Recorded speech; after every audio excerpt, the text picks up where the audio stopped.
Hi అండి. ఈరోజు cauliflower masala curry ఎలా చేసుకోవాలో చూద్దాం. ఎంతో రుచికరమైన క్యాలీఫ్లవర్ మసాలా కర్రీ. ఇది రోటీలో కూడా బాగుంటుంది. ఒక అర కేజీ క్యాలీఫ్లవర్ తీసుకొని సన్నగా కట్ చేసుకోవాలి. కట్ చేసుకున్న ముక్కలను వేడి నీటిలో ఒక 10 నిమిషాలు మూత పెట్టి ఉంచుకోవాలి.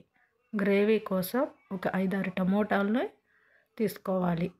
ఆనియన్స్ 3, 2 పచ్చిమిర్చి తీసుకోవాలి. తీసుకున్న తర్వాత వాటిని సన్నగా కట్ చేసుకొని ఉంచుకోవాలి. సన్నగా కట్ చేసుకుంటే మనకి గ్రేవీ వస్తుంది, తొందరగా ఆయిల్లో వేగిపోతాయి అన్నమాట. అందుకనేసి మనం సన్నగా ముక్కల్ని కట్ చేసుకోవాలి. ఆనియన్స్ కూడా తొందరగా వేగుతాయి కాబట్టి సన్నగా కట్ చేసుకోవాలి. కట్ చేసుకొని ఇలా పక్కన పెట్టుకోవాలి.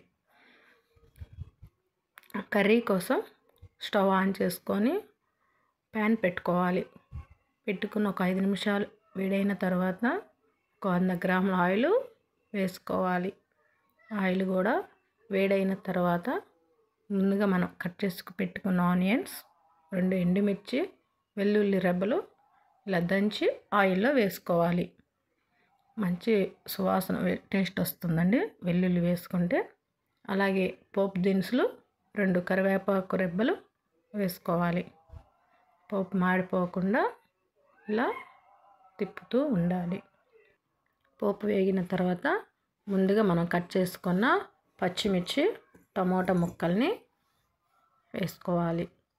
వేసుకొని ఇలా తిప్పుతూ ఉండాలి. మాడిపోకుండా గరిటె సహాయంతో ఇలా కలుపుకుంటూ ఉండాలన్నమాట.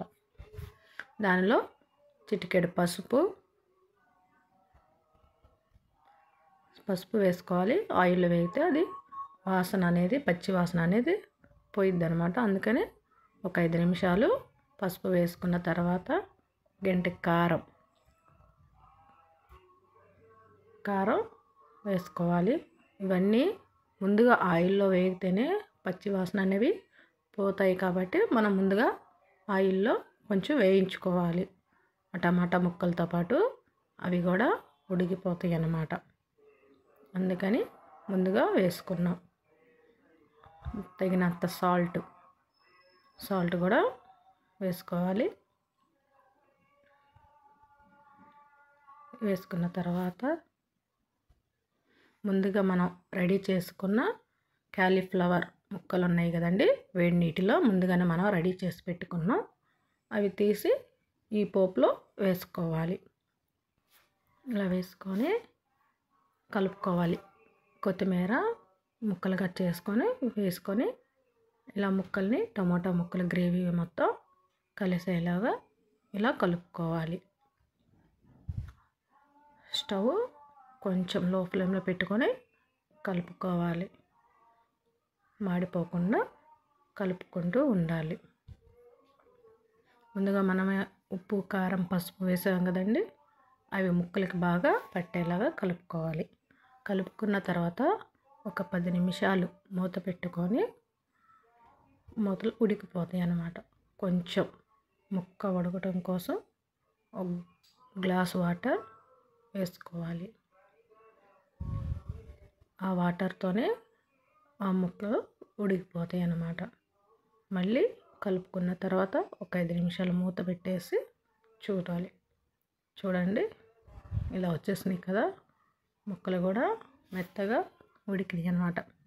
మనం మసాలా కోసం మసాలా దినుసులు అన్నీ వేసుకొని కొబ్బరి, ధనియాలు, జీలకర్ర, వెల్లుల్లి, ఉల్లిపాయ, అల్లం ముక్కలు వీటన్నిటిని సన్నగా కట్ చేసుకొని మసాలా జార్లో వేసుకొని మిక్సీ పట్టుకోవాలి.